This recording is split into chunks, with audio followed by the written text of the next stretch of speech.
Namaste. So tonight I'm going to read Book 9, Chapter 16, on the incarnation of Mahalakshmi in the house of Kusadvaja in the Devi Bhagavatam.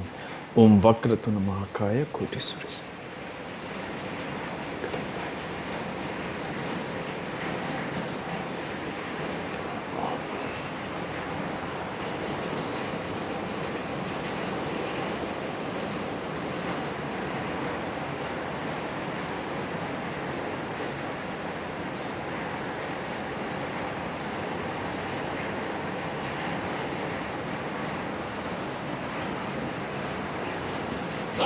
Hari Om Tat Sat.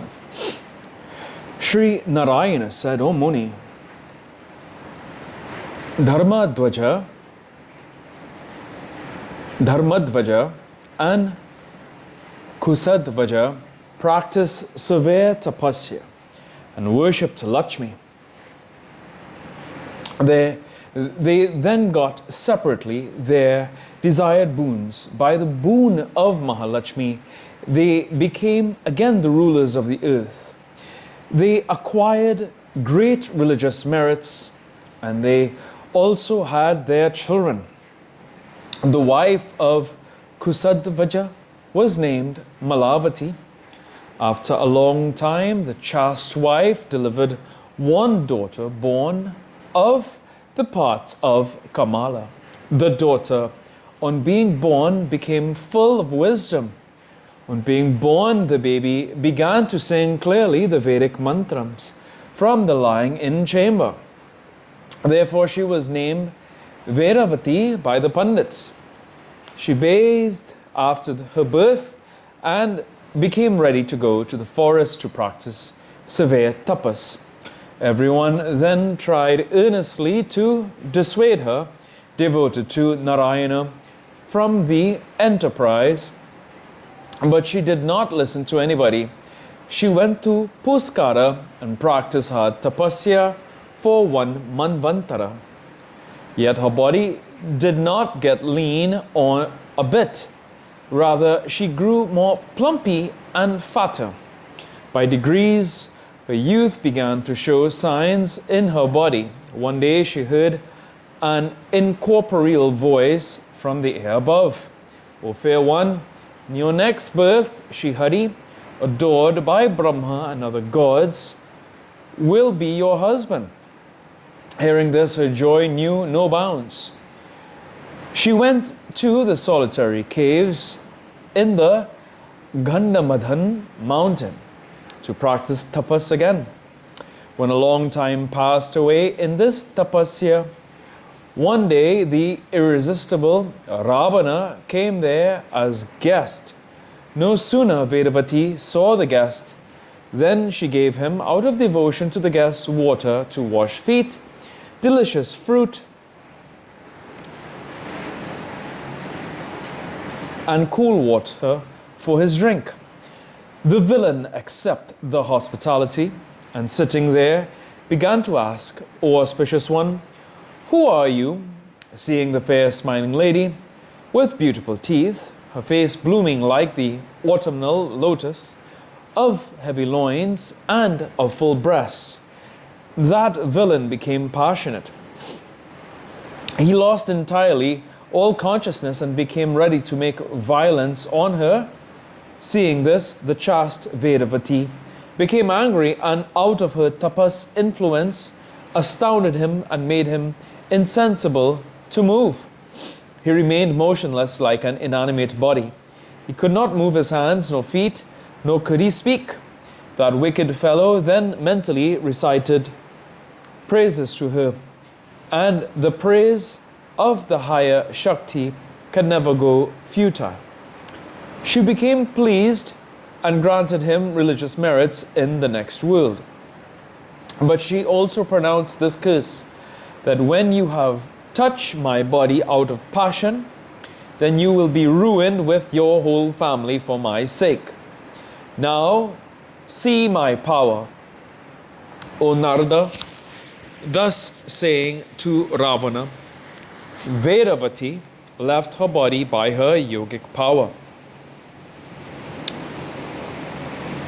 Then Ravana took her body and delivered it to the Ganges, and he then returned to his own home. But Ravana thought over the matter repeatedly and exclaimed, "What wonder have I seen?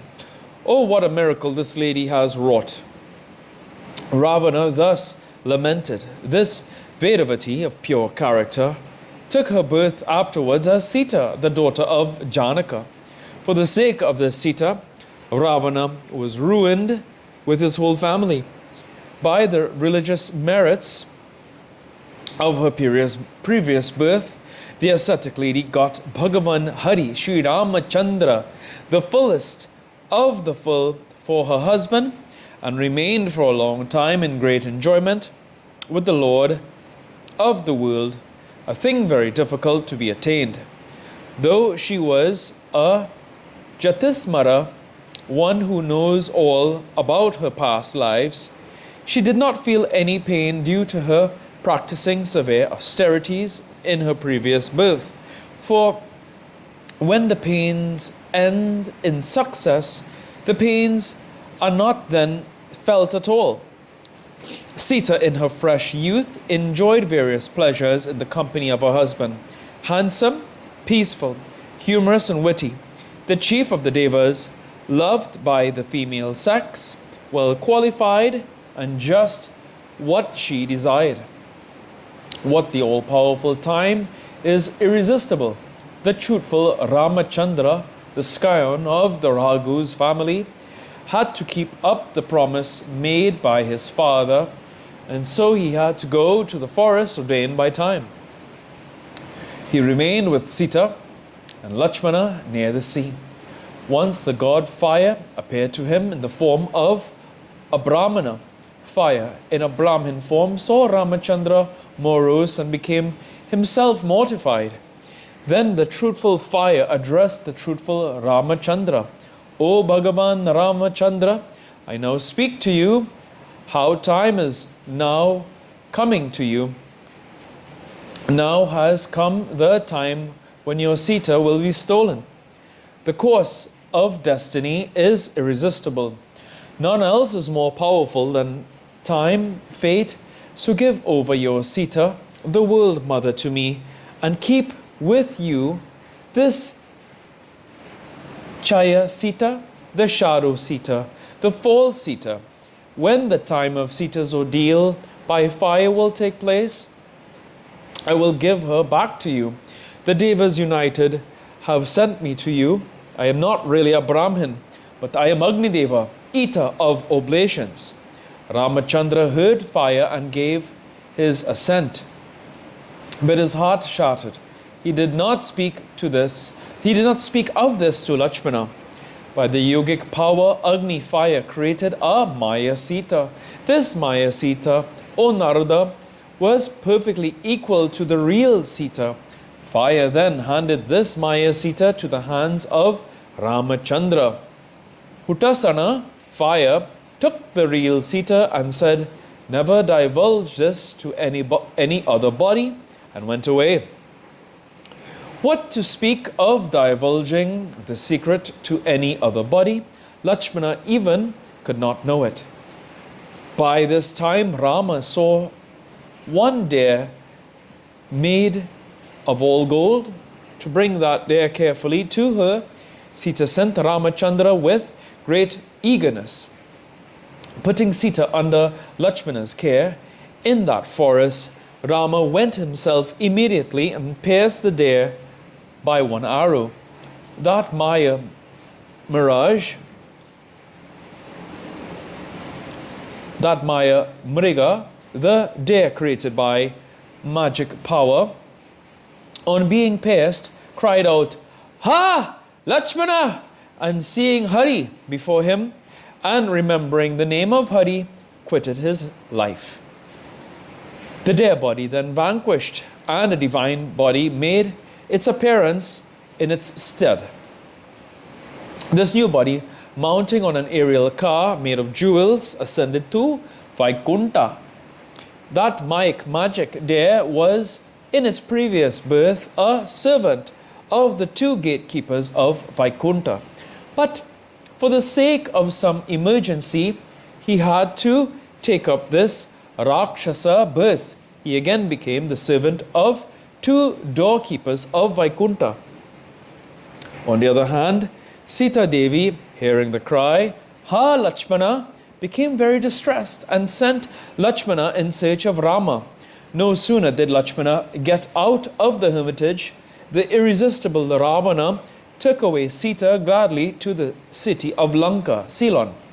Now Ramachandra, seeing Lakshmana on the way in the forest, became merged in the ocean of sorrows, and without losing any time, came hurriedly to the hermitage where he could not find Sita.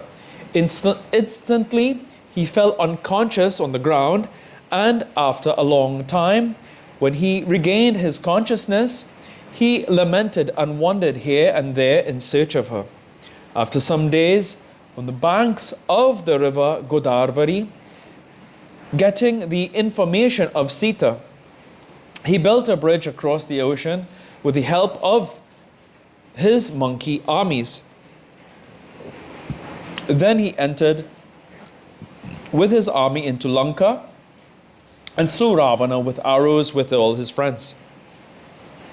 When Sita's ordeal by fire came, Agni fire handed over the real Sita to Ramachandra. The shadow Sita then humbly addressed Agni and Ramachandra, "O Lord, what am I to do now? Settle my case." Agni and Ramachandra, both of them, then said to Chaya Sita, "O Devi, go to Puskara and practice tapasya there. That place is the giver of religious merits, and then you will be the Swarga Lakshmi, Lakshmi of heaven." Hearing this, the Chaya Sita went and practiced tapasya for the 3 divine lakh years and became Mahalakshmi. This Swarga Lakshmi appeared at one time from the sacrificial Kunda pit.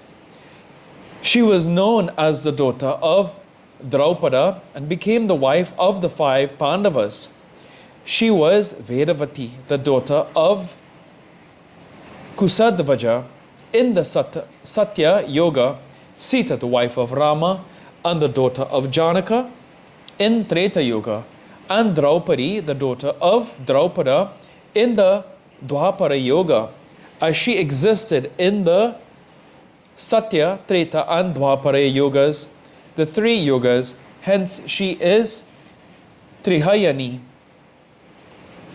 Narada said, "O chief of Munis, O remover of doubts, why had Draupadi 5 husbands? A great doubt has arisen in my mind at this point. Remove my doubt." Narayana said, "O Devarishi, when in the city of Lanka, the real Sita came before Rama, then Chaya Sita, full of youth and beauty, became very anxious. Agnideva and Ramachandra both told her to go to Puskara and worship Samkara. While this Chaya Sita was practicing austerities in Puskara, she became very anxious to get a good husband and asked from Mahadeva the boon, "Grant me a husband," and repeated it 5 times. Shiva, the chief among the humorous, witty persons, hearing this said, "O dear, you will get 5 husbands," and thus granted her the boon. Therefore she became the dearest wife of the 5 Pandavas. Now here are the facts. When the war of Lanka was over, Shri Ramachandra got his own dear wife Sita, and installing Vibhishana on the throne of Lanka, returned to Ayodhya. He ruled for 11,000 years in Bharata and finally went to Vaikunta. With all his subjects, Vedavati, the incarnation in part of Lakshmi, dissolved in the body of Kamala. Thus I have described to you the pure antidote of Vedavati. Hearing this destroys sins and increases virtue. The 4 Vedas reigned incarnate in their true forms on the lips of Vedavati. Hence, she was named Vedavati. Thus, I have told you the antidote of the daughter of Kusadavaja. Now hear the story of Tulasi, the daughter of Dharmadavaja. Here ends the 16th chapter in the 9th book on the incarnation of Mahalakshmi in the house of Kusadavaja in Srimad Devi Bhagavatam of 18,000 verses by Maharishi Vedvyasa. Om Jayanti Mangalakari Padrakari Kaparitrakari.